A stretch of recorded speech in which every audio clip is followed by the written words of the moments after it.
This is QTV Nightly News, which is also on Q Radio 103.3 FM. And I am Loliam Camara. Thank you for joining us. Here are the headlines.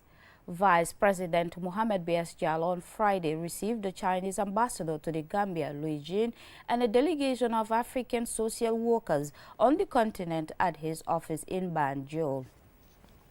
On Friday, the Women's Association for Women and Victims Empowerment, WAVE, organized a victim support group session to discuss the potential return of ex-President Jammeh, following announcements by the ex-president of his intended return.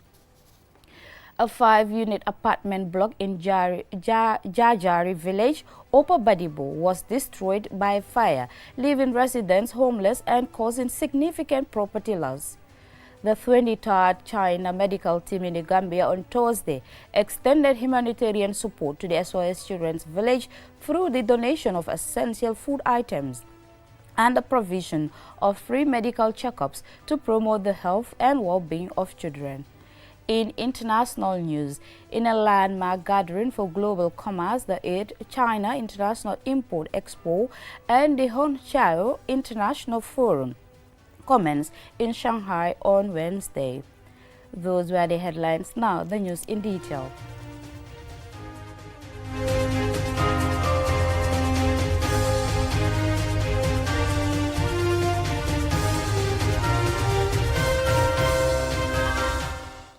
Thank you for joining us. The Vice President of the Gambia, His Excellency Mohamed B.S. Jallow, on Friday received in audience the Ambassador of the People's Republic of China to the Gambia, His Excellency Louis Jean, and a delegation of officials of the Association of Social Workers on the continent. And Sumana Esonyasi reports. First to call on the Vice President was a delegation of officials representing associations of social workers across the continent, ahead of the upcoming biannual International Social Workers Convergence to be hosted by neighboring Senegal from the 26th to the 30th of this month. Basamba Dramé is the president of the Association of Social Workers in the Gambia. Senegal is hosting the Social Workers Conference, Africa Conference.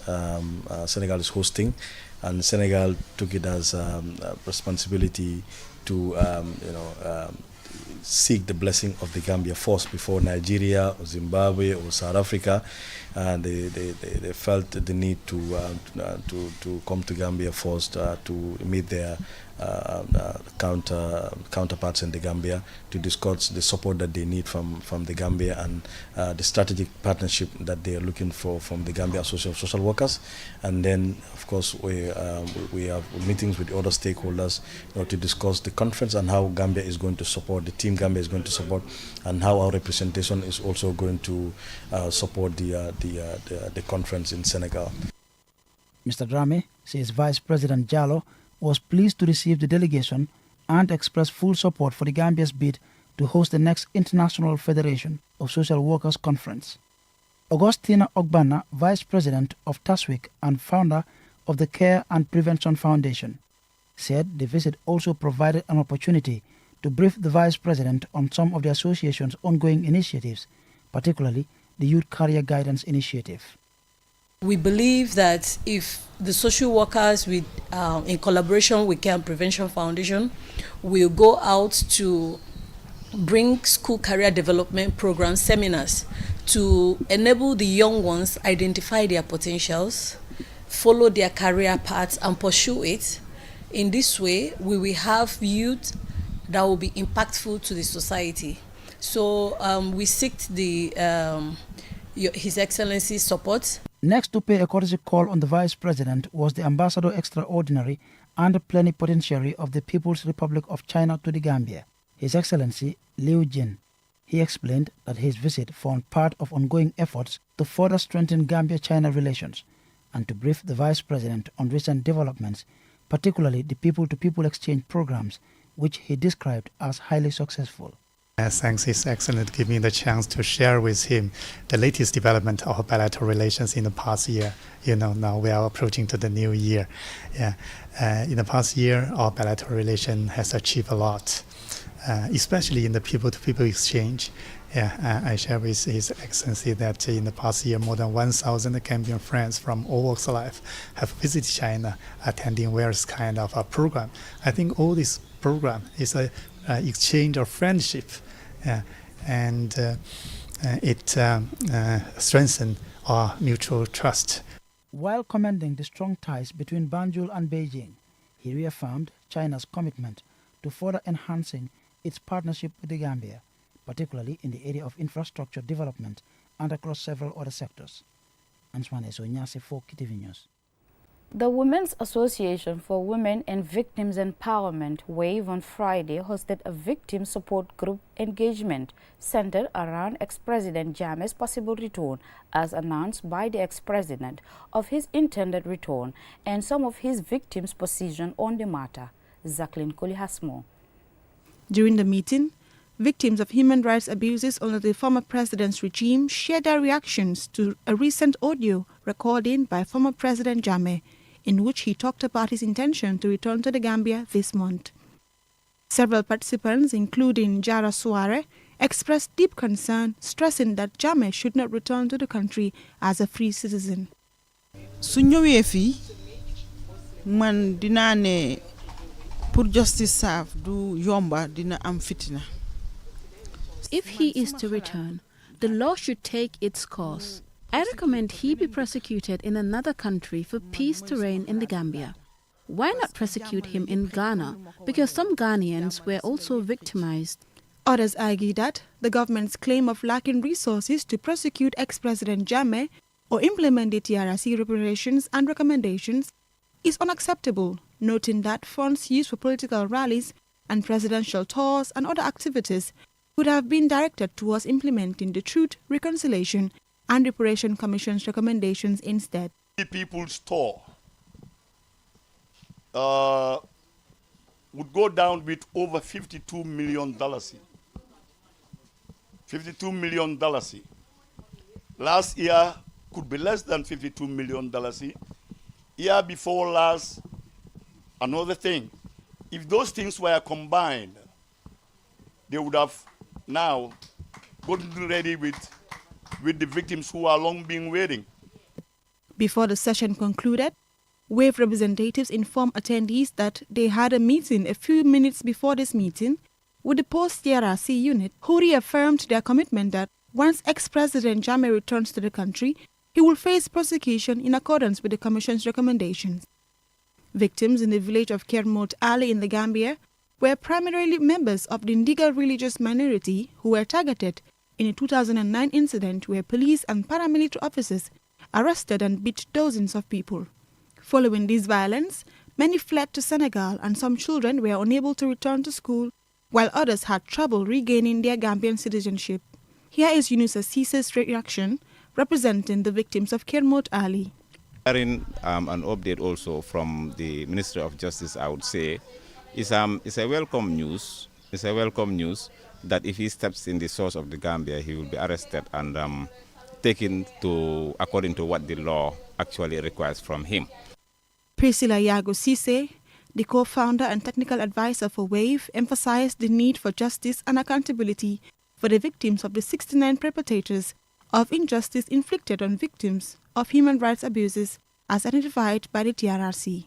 We have seen with universal jurisdiction processes that several others have also faced liability, and I believe it should be the same. It should not be selective. Once it is, then it is not going to be open, transparent. Accountability is only going to be for those whose face fits, whose face doesn't fit, and for those that do, they would be getting away with their crimes.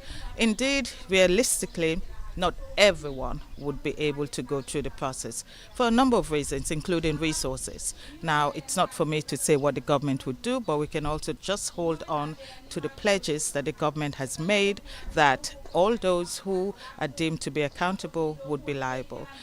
As the meeting ended, the participants reminded the public that their hopes and dreams for justice to be served remain alive, and that they remain impatient, hoping that justice and reparations be served in due course. A 5-unit apartment block in Jajari village, Opa Badibu, was destroyed by fire, leaving residents homeless and causing significant property loss. The blaze has left the local community reeling as families struggle to cope with the aftermath. The story by Don Williams is narrated by Jacqueline Colley. Jajari village, located on the outskirts of Ilyasa, about 15 kilometers from Farafenye, has seen the Marankunda family lose their lifelong belongings to a fire which suddenly broke out around 7 p.m. on Saturday. Some women who were sitting in the compound noticed flames erupting from the rooftop at the apartment block and gave the alarm.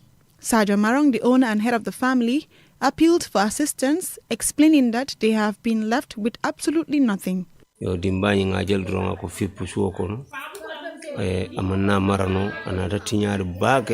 We are still unsure of what caused the fire, but there was no electrical spark.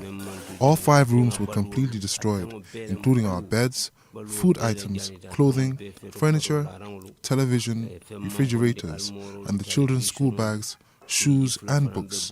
We are appealing for assistance, as everything has been lost, including 11 beds and their mattresses. And we currently have no place to sleep. Our neighbors are kindly accommodating us for now. We also lost 2 bags of rice, cooking oil, and all our household supplies. Nima Maran, a student at Ilyasa Oba Basic School, lost all her school materials in the blaze. Since this fire outbreak, I have not been going to school because all my school bags, school materials have all been burned down, even shoe and uniform. I could not get it back, so I lost everything. I have not been going to school ever since last week Saturday. I've been sitting at home because of this issue, so I'm appealing for anyone that will be able to help us, give us a lending hand so that I can go back to school because I have dreams I want to fulfill. Binta Marong, an occupant, was among the women sitting in the compound when the fire broke out. The fire started in that house, and when we noticed it, we immediately shouted for help. The villagers quickly responded and did their best to extinguish the flames. Later, the fire service arrived and helped to put out the fire.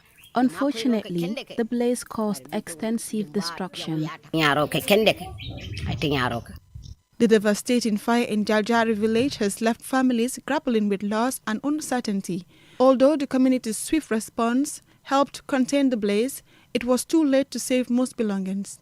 The Marankunda family now faces the daunting task of rebuilding their lives, with relief and support from authorities and well-wishers crucial in the days ahead. Anyone willing to help the victims can contact QTV News during working hours at 3333-245 or via email at news@qtvnews.gm. Reporting for QTV News, I am Jacqueline Colley. Our prayers and thoughts are with them. We will now go for a commercial break. When we return, we have more national and international news stories. Do stay tuned.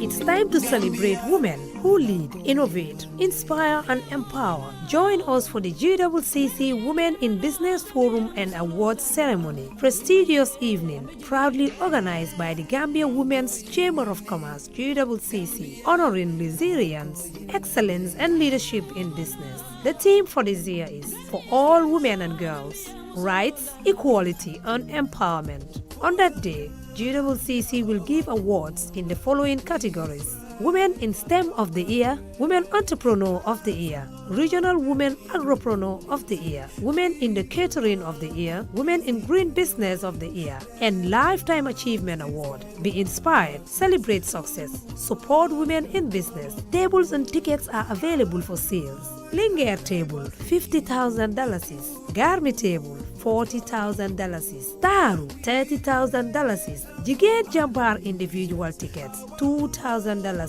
Mark the date, Friday, 28 November 2025. Time, 7 p.m. onwards. Venue, Sir Dauda Kairaba Jawara Conference Center. For bookings and information, contact 2031-080-319-2823. 662-3282. At GWCC, women-owned businesses are our priority. This advertisement is proudly sponsored by EU. yaa ñu newoon réew mi dañ ko liggéey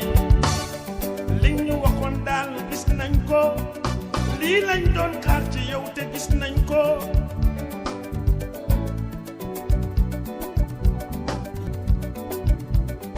mag ñi nee nañ yaa leen doy ndaw ñi nee nañ yaa leen doy góor ñeek jigéen nee nañ yaa leen doy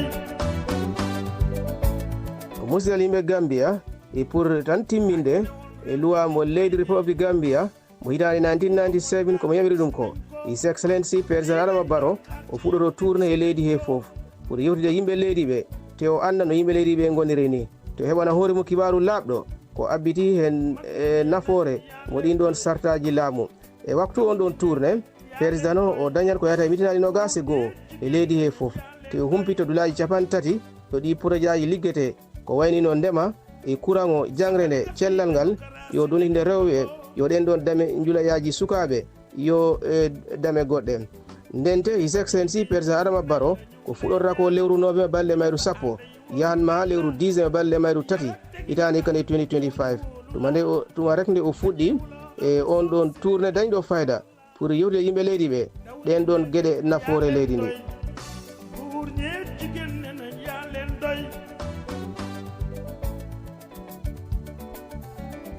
saxal nga fi démocratie dégal nga ko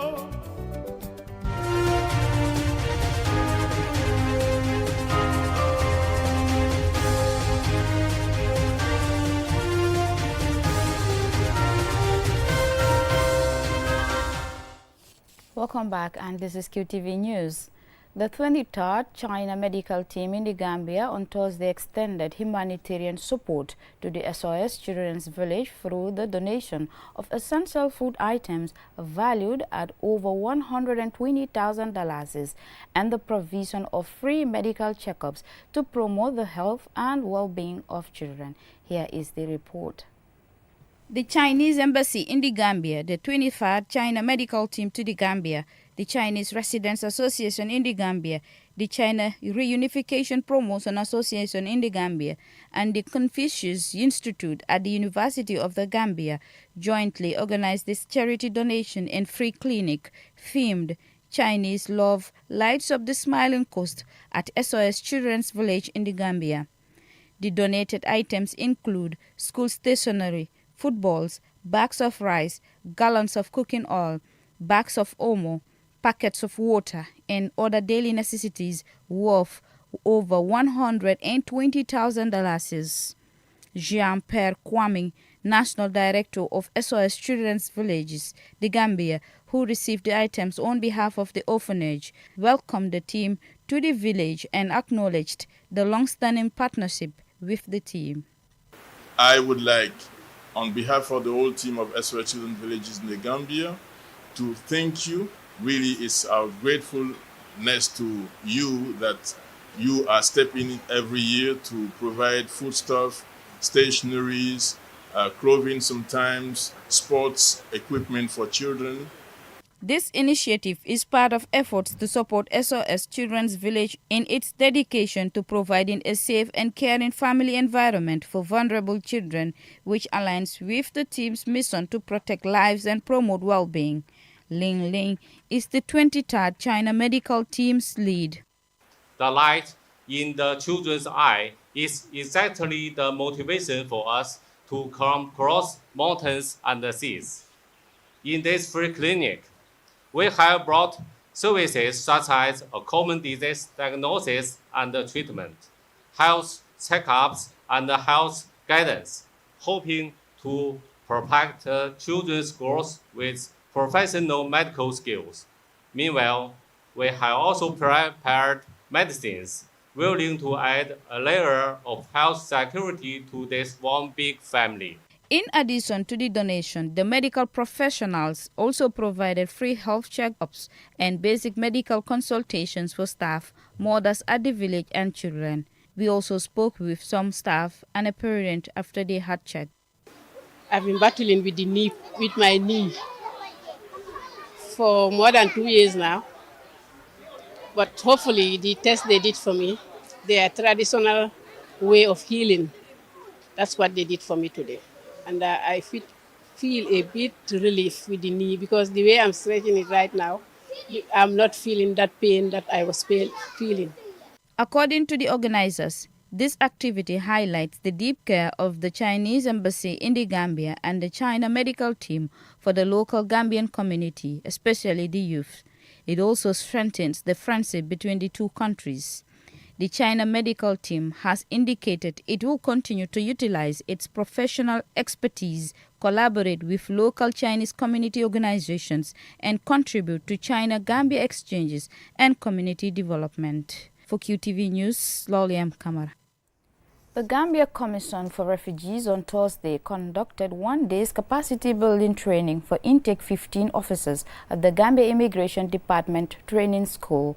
The session focused on international protection, rights and obligations of refugees and stateless persons, aiming to enhance participants' understanding of refugee protection principles and asylum management procedures in line with both national and international standards.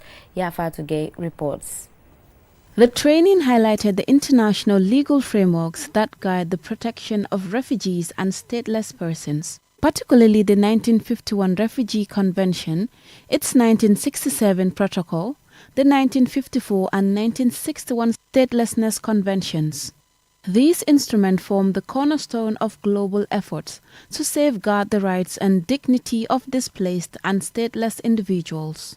Superintendent Omar T. Kamara from the Gambia Commission for Refugees and Famara Fadera, Commissioner at the Gambia Immigration Department Training School, both emphasized the importance of building the capacity of immigration officers, noting they are often the first point of contact for asylum seekers, refugees, and stateless persons.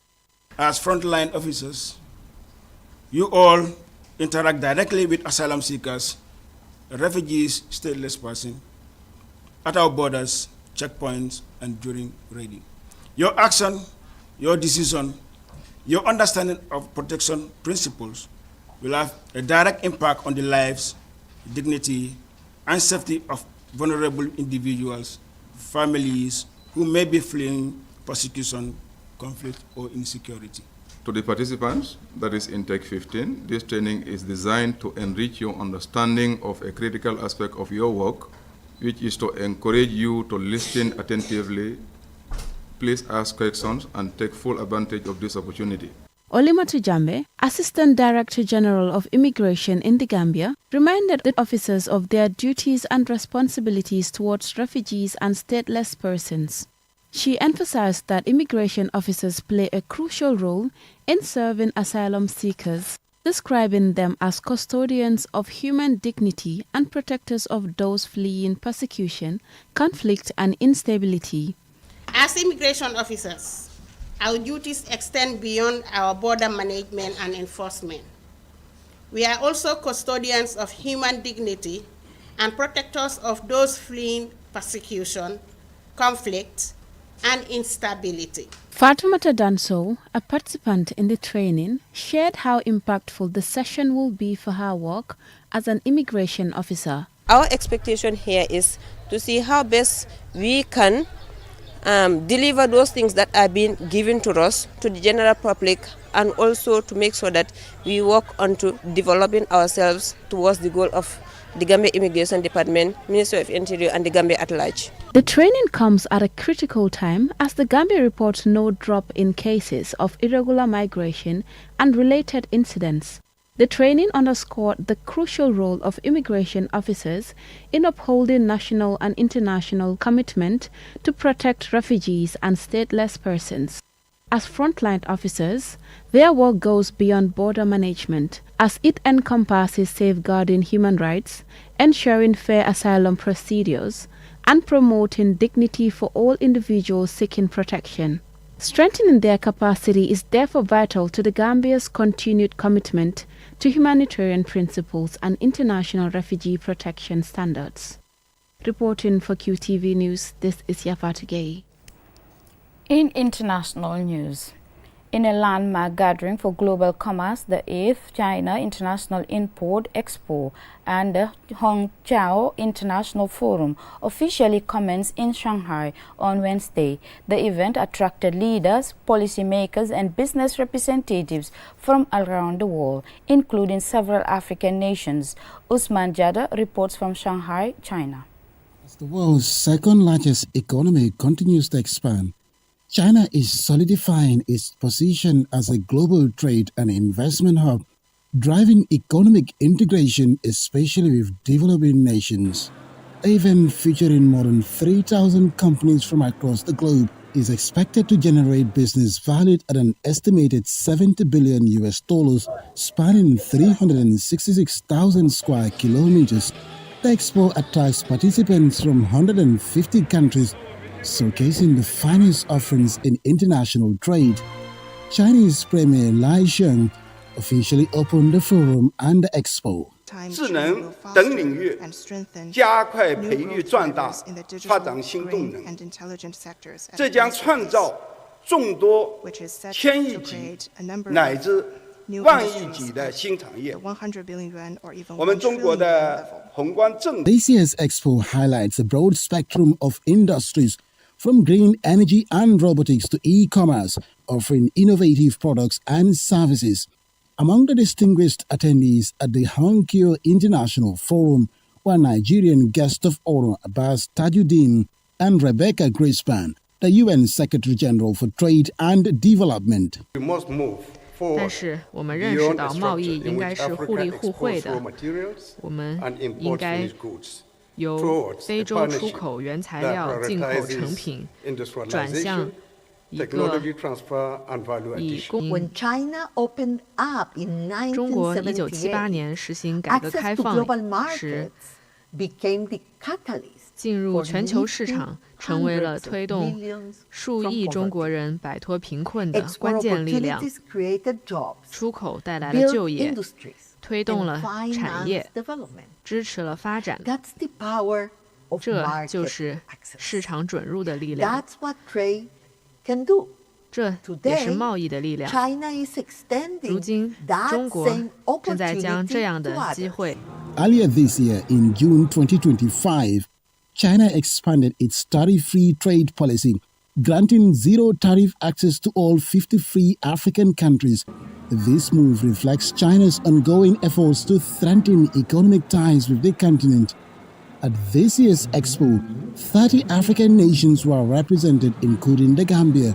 Babakar Kamara, senior manager at the Gambia Investment and Export Promotion Agency, GAIPA, is part of the Gambian delegation at the event, while Kafilat Abimbola Ayeni represents Nigeria. We are very happy and obliged to be here because it's an opportunity to open up market access for the country and also leverage on the Chinese market to form partnerships and trade beyond our borders. I can't wait to see Africa organizing such an enormous exhibition that all Africans can come together to do business and interact. Looking ahead, China is set to generate a record 170 trillion yuan, equivalent to $23.5 trillion in economic output over the next 5 years. Osman Jata, QTV News, Shanghai, China. That's all we have for you in this news bulletin. Join us again tomorrow for another news. Thanks for watching.